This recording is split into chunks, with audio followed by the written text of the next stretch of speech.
রাজপথে আবারও চাঁদাবাজি, আবারও দেশের ভিতরে পরিকল্পিতভাবে ষড়যন্ত্র করা হচ্ছে।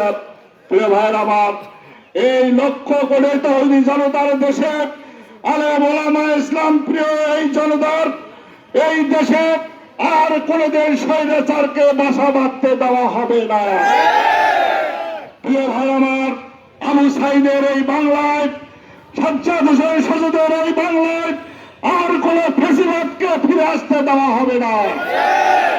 প্রিয় ভাই আমার, যারা আজকে নতুন করে স্বপ্ন দেখছেন সেই স্বৈরাচারের পথ ধরে ক্ষমতায় অধিষ্ঠিত হয়ে নতুন করে এই দেশটাকে আবার লুটেপাটে খাওয়ার জন্য স্বপ্ন দেখছেন, তাদেরকে আজকে এই পরিসভা থেকে আমরা হুঁশিয়ার উচ্চারণ করে বলতে চাই, আসুন, এখনো সময় আছে, আমরা আপনাদেরকে সংশোধন হওয়ার জন্য অনুরোধ করছি।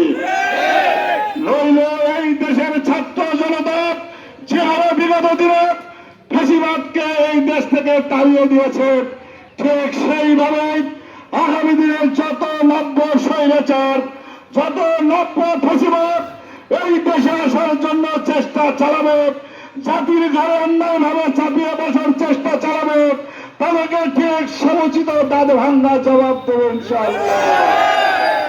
ভাই আমার, আসুন বাংলাদেশ জামায়াতে ইসলামের পতাকা দলে ঐক্যবদ্ধ হয়ে আগামী দিনে সমস্ত স্বৈরাচার, চাঁদাবাজ এবং সন্ত্রাসীদের বিরুদ্ধে রুখে দাঁড়িয়ে ইসলামী আন্দোলনের পথকে আরো প্রশস্ত করে আগামী দিনে সমস্ত নির্বাচনে জামায়াতে ইসলামের মনোনীত প্রার্থীদেরকে বিজয়ী করে বিপ্লবে বৈষম্য বিরোধী ছাত্র আন্দোলনের ব্যানারে যে আন্দোলনের ডাক দিয়েছিল, সেই আন্দোলনের মাধ্যমে এই দেশের সর্বস্তরের ছাত্র জনতা মাঠে নেমেছিল এবং অসংখ্য ছাত্র জনতার বুকের তাজা রক্তের বিনিময়ে ফ্যাসিবাদ মুক্ত হয়েছিল। বন্ধু আমার, সেদিন সেই 36 জয়ের আন্দোলনে প্রায় 2000-এর মতো ছাত্র জনতাকে শহীদ হতে হয়েছিল। আজকে আমরা হাসপাতালগুলোতে লক্ষ্য করে প্রায় অসংখ্য ছাত্র জনতা আজকে তাদের চোখ হারিয়ে, পা হারিয়ে, তাদের বিভিন্ন অঙ্গ প্রত্যঙ্গ হারিয়ে হাসপাতালের বিছানায় কাতরাচ্ছে। আমরা তাদের দিকে তাকালে হতবাক হয়ে যায়।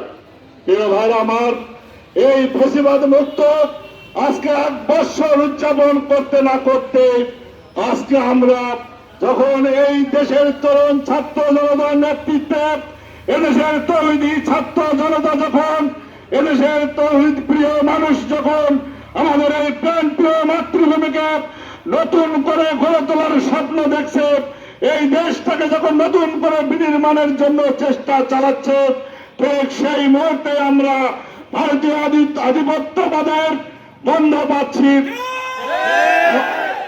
আর আমরা লক্ষ্য করছি আমাদের এই প্রাণ প্রিয় মাতৃভূমিকে আরো ভারতীয় রাজ্যে পরিণত করার জন্য ষড়যন্ত্র করা হচ্ছে।